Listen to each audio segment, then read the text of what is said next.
এই ছাড়া উঠাও, এক বোতল আজকে খেয়ে নিবি নাকি? তুমি ভিডিও বানাচ্ছ?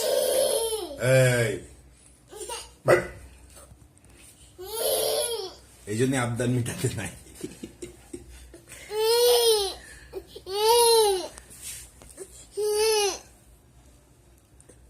দিচ্ছে না বাবা, গ্যাসটা কমিয়ে দাও তো।